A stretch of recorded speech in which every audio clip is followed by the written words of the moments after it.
Jutaan data penumpang maskapai Malindo Air di Malaysia bocor di internet. Meski masih dalam penyelidikan, upaya mengatasi kebocoran terus dilakukan. Kasus kebocoran data penumpang ini sangatlah berbahaya karena data tersebut rentan untuk disalahgunakan untuk hal kriminal maupun pencurian identitas. Bagaimana kebocoran ini bisa terjadi dan apa yang seharusnya dilakukan jika terdapat kebocoran data dan siapakah pihak yang paling bertanggung jawab? Sudah bersama kami dari SafeNet, Direktur dari SafeNet, benar, Mas Damar Juniarto, Direktur Utama dari SafeNet. Selamat pagi, Mas Damar. Ini lagi-lagi saya bertemu dengan Mas Damar masalah kebocoran data lagi. Betul. Ini Mas, kali ini dari Malindo Air. Kalau kita melihat kasus dari Malindo Air ini sendiri, ini kebocoran data ini apakah kalau Anda melihat kasusnya ya 35 juta data ini tidak main-main, banyak sekali. Betul. Ini kebocoran dari pihak dalam atau memang proteksinya yang kurang baik untuk melindungi data-data penumpang ini? Baik. Jadi kan kami dari SafeNet dan juga Digital Reach, itu satu organisasi yang ada di Thailand, sedang menginvestigasi tentang kejadian ini. Jadi fokus kami pada persoalan pelanggaran hak data pribadi yang terjadi ya.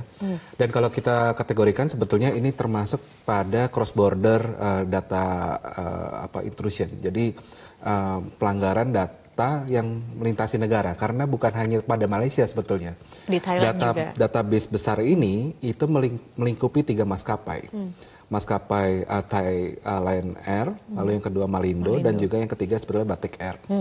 Jadi kalau dikatakan tadi hanya terdampak pada orang Malaysia, sebetulnya tidak. Ini meliputi beberapa negara yang ada di Asia Tenggara. Nah, dalam penelitian kami sebetulnya secara runutan kita melihat database yang keluar pertama kali itu adalah keseluruhan database.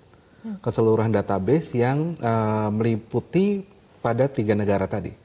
Jadi dia jumlahnya lumayan besar. Jadi kalau dalam data Excel itu 3,2 GB. Jadi itu data yang cukup besar. Ditaruh di sebetulnya pertama kali dia di forum jual beli untuk dark web. Yang nama forumnya adalah Red Forum ya. Dan di situ kita baru selidiki bahwa ternyata sekalipun dia dihapus atau diupayakan untuk dilacak, pemilik data ini bisa mengakses data itu lagi dan kemudian memunculkan di tempat yang lain. Sehingga kita bisa mengambil sebuah kronologi bahwa sebetulnya data ini, data yang sebenarnya yang bocor itu sebetulnya ada di satu tempat yang bisa diakses oleh si hacker tersebut.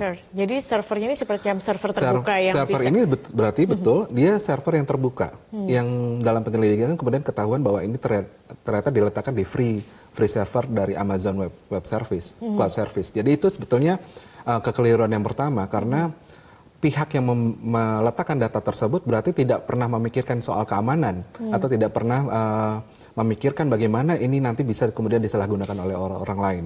Nah, berarti itu yang bertanggung jawab adalah sebenarnya pihak dari PT Lion Air sendiri. Kalau saya melihat sebetulnya pihak yang harus bertanggung jawab tentu saja induk dari pemegang data, karena ini data 3 negara. Artinya kan ini bukan data per negara ya. Jadi semua data ini dikumpulkan di satu tempat, di-pool di satu tempat, dan kemudian ditaruh di cloud service yang ada di Amazon, dan kemudian itu yang diakses. Berarti penanggung jawabnya sebetulnya pasti Lion Group-nya gitu ya. Oke, kelalaian berarti ini kelalaian dari pihak internal begitu. Betul, kalau Anda melihatnya. Betul. Baik, Pak. Tapi kalau kita melihat saat ini kan Indonesia juga bisa dikatakan menjadi negara ketiga paling rawan ancaman untuk kebocoran data begitu. Kalau kita lihat Indonesia ini sebenarnya seberapa siap sih untuk memproteksi keamanan dunia maya, spesifiknya adalah data-data pribadi. Ya, kalau lihat kesiapan kita menuju revolusi industri 4.0, di mana syaratnya adalah ada jaminan terhadap data-data pribadi itu berada dalam satu tempat yang cukup aman dan misalnya tidak down ya. Itu yang pertama, misalnya persoalan energi. Jadi tidak ada kekhawatiran terhadap matinya listrik terhadap server. Lalu kemudian kedua, mitigasi terhadap faktor-faktor keamanan. Jadi sebetulnya kalau dari sisi itu kita masih lemah. Sangat lemah atau Masih lemah. lemahnya seberapa lemah? Masih lemah tuh karena beberapa persoalan. Misalnya persoalan sumber daya itu kita belum bisa solve itu. Jakarta aja misalnya yang sangat metropolitan ini pernah mengalami mati lampu yang cukup lama kan. Dan itu kan bisa berefek pada server-server. Sebetulnya itu dulu pertama. Yang kedua nanti bagaimana dengan data-data yang ada. Data-data yang ada itu juga masih beragam cara perlindungan keamanannya. Jadi itu perlu satu aset atau satu assessment terhadap data-data kita bahwa dipastikan itu tidak ditaruh atau diletakkan dalam satu tempat yang kemudian bisa diakses oleh orang lain. Oke, ini kan kasusnya memang masih berjalan begitu ya untuk kasus Malindo Air, Lion Air ini sendiri. Tetapi ini kan tentunya juga menimbulkan kekhawatiran. Ini dari maskapai, belum lagi data-data pribadi kita yang lain, bank dan lain-lain begitu. Kemudian bagaimana begitu? Seharusnya pemerintah juga turun tangan untuk ikut melindungi data pribadi. Kita melihat regulasi undang-undangnya saja tidak ada. Malaysia sudah punya begitu. Kalau apa yang kita lihat dan kita baca begitu, Malaysia menyatakan bahwa mereka tidak menyimpan data-data itu lagi dalam server seperti itu. Indonesia ini regulasinya kok tampaknya masih sulit ya Mas, masih jauh begitu. Oke. Yang pertama-tama sebetulnya begini, untuk perbankan dan maskapai itu merupakan yang paling ketat ya menurut saya. Kalau itu sudah paling ketat padahal. Kalau kita lihat bagaimana kita harus terbang, prasyaratnya dan lain sebagainya, itu kan menunjukkan bahwa untuk bisa menggunakan layanan itu kan banyak prasyarat.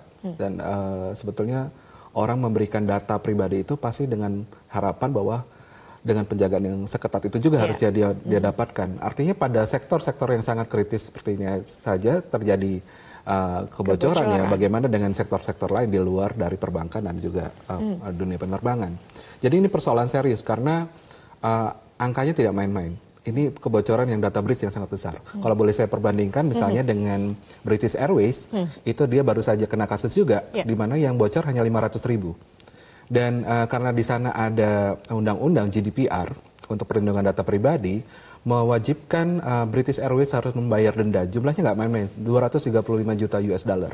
Per satu orang? No, keseluruhan itu. Dan yang mewajibkan adalah pemerintah karena itu dihitung dari persentase 1,5% dari keuntungan yang didapat oleh British Airways.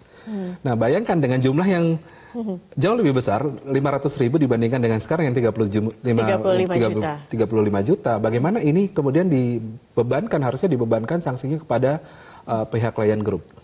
Persoalannya adalah, nah di sini persoalannya, di negara Asia Tenggara hanya Indonesia yang tidak punya undang-undang data pribadi.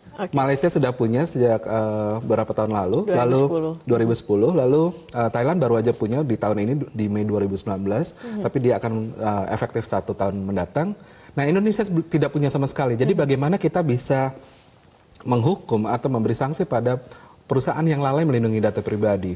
Kita tidak bisa pakai undang-undang ITE karena meskipun di dalam undang-undang ITE itu ada pasal 15 dan 16 yang mengatakan kewajiban setiap penyelenggara sistem elektronik untuk menjaga data, tapi sayangnya di dalam undang-undang ITE nggak ada sanksinya. Berbeda ya sanksi. Nggak ada sanksi sama sekali. Sanksinya itu buat orang yang misalnya mencemarkan nama baik. Tapi kalau buat yang kayak kejadian kayak gini nggak ada sama sekali. Jadi kita perlu satu undang-undang perlindungan data pribadi yang kemudian memberi power, apa yang sebaiknya diatur dalam undang-undang dan regulasi ini, Mas? Salah satunya adalah kewajiban dari pihak yang memiliki data, diserai data untuk menjaga dengan sebaik-baiknya. Kalau terjadi kebocoran, maka dia harus bertanggung jawab. Bentuk pertanggungjawabannya bisa macam-macam ya, bisa metode tadi misalnya pembayaran ganti rugi atau model yang lain. Tapi yang paling penting adalah sekarang ketika itu di-enforce, itu harus betul-betul dilakukan secara serius karena di era revolusi industri 4.0 dengan pertukaran data yang menjadi ekonomi dunia yang baru, maka itu jadi sesuatu yang sangat penting untuk bisa memastikan kita tidak main-main dengan ini semua. Dan Indonesia kalau tadi dia sebagai sebuah payung dari sebuah perusahaan korporasi yang bergerak cross data itu segala macam, kita sekarang dalam tekanan karena kita menjadi pihak yang sangat lalai sekali untuk tidak peduli pada data-data negara tetangga. Kan tadi di Malindo itu 14 juta, di Thai Lion Group itu 25 juta. Jadi 35 juta penumpang di sana tuh sedang matanya ke arah kita, ke negara Indonesia. Kok tidak bisa Anda melindungi data-data warga negara? Meskipun tadi juga tetangga? Menkominfo mengatakan akan memberikan sanksi pidana kalau ditemukan memang ada kelalaian dan unsur-unsur lainnya. Pidana ini bisa diterapkan juga meskipun tidak ada undang-undang atau regulasi mengenai kebocoran data informasi. Pidana mungkin ini bisa, tapi ini penyelidikannya juga harus tepat membidik pada orang yang mana. Karena kalau kelihatannya pidana akan membidik pada orang yang kemudian melakukan pembocoran dan menaruh di dark web. Sementara yang sebetulnya yang saya bicarakan ini adalah tanggung jawab dari pemilik data, orang yang mengumpulkan data. Jadi pada saat kita memberikan itu kepada maskapai, maskapai itu yang harus bertanggung jawab. Oke, Mas Damar, saya juga penasaran ini. Kemudian bagaimana caranya pencegahan terutama ya? Kalau melihat infrastruktur, sumber daya manusia, sebenarnya kita tuh mampu tidak sih untuk menjaga kerahasiaan data pribadi ini sendiri? Kemudian juga bagaimana caranya semoga di lain-lain waktu begitu tidak lagi terjadi hal-hal seperti ini. Kita sudah melihat beberapa kali ini terjadi kan, Mas Damar? Betul. Sebetulnya selain dari awareness, dari kesadaran pribadi yang ini masih kurang sekali karena belum pernah ada edukasi privasi yang sangat baik pernah dilakukan di negara Indonesia. Itu juga karena padahal itu sebetulnya amanat dari Undang-Undang Dasar. Di situ mengatakan ada kewajiban negara untuk melindungi setiap pribadi. Tapi kan kita tidak pernah diajarkan secara serius untuk melindungi data kita sendiri misalnya. Dengan handphone harus dipasang password ya. Atau kayak gitu-gitu ya. Harus diganti secara berkala seperti itu. Harus membuat paspor yang sangat kuat gitu. Nah, itu sebetulnya itu saja itu masih PR besar. Lalu yang PR besar yang berikutnya adalah selain membangun budaya keamanan adalah memastikan tadi semua perangkat-perangkat itu memang diproteksi dengan sebesar baik. Facebook aja kemarin sempat mengalami kebocoran data begitu. Nah, bagaimana dengan Indonesia? Ya, kalau Facebook memang ada kaitannya dengan praktek industrinya juga. Ya. Tapi kalau kita bicara soal Indonesia, maka kita akan berhadapan dengan mindset juga orang-orang di Indonesia bagaimana dia memanfaatkan data. Salah satu yang kurang tertata dengan baik kan adalah soal pemanfaatan. Pemanfaatan itu banyak yang tidak mematuhi bahwa ketika orang menyerahkan data itu kepada satu pihak, seharusnya dia hanya boleh memanfaatkan untuk kepentingan dirinya sendiri. Tidak kemudian malah diberikan kepada pihak ketiga. Apalagi diperjualbelikan. Nah, sebetulnya di sisi itu. Dan sebetulnya saya sangat berharap bahwa aturan perlindungan data pribadi yang berikutnya nanti yang akan dibahas oleh pemerintah dan juga DPR itu adalah bukan cuma bicara tentang dari sisi ekonomi, tapi bicara tentang aspek-aspek keamanan. Karena begini, kemungkinan untuk eksploitasi data itu kan bukan hanya berkaitan dengan ngambil uang seseorang di dompet digital, tapi juga soal keamanan juga. Orang yang terekspos datanya dengan alamat rumah, lalu nomor telepon, ini kan data-data yang persis terpapar di database yang bocor itu ya. Itu memungkinkan seseorang itu kemudian menjadi rentan untuk secara fisik maupun secara sosial bahwa dia bisa mendapatkan tekanan-tekanan dan ancaman-ancaman yang sifatnya menyusul kemudian.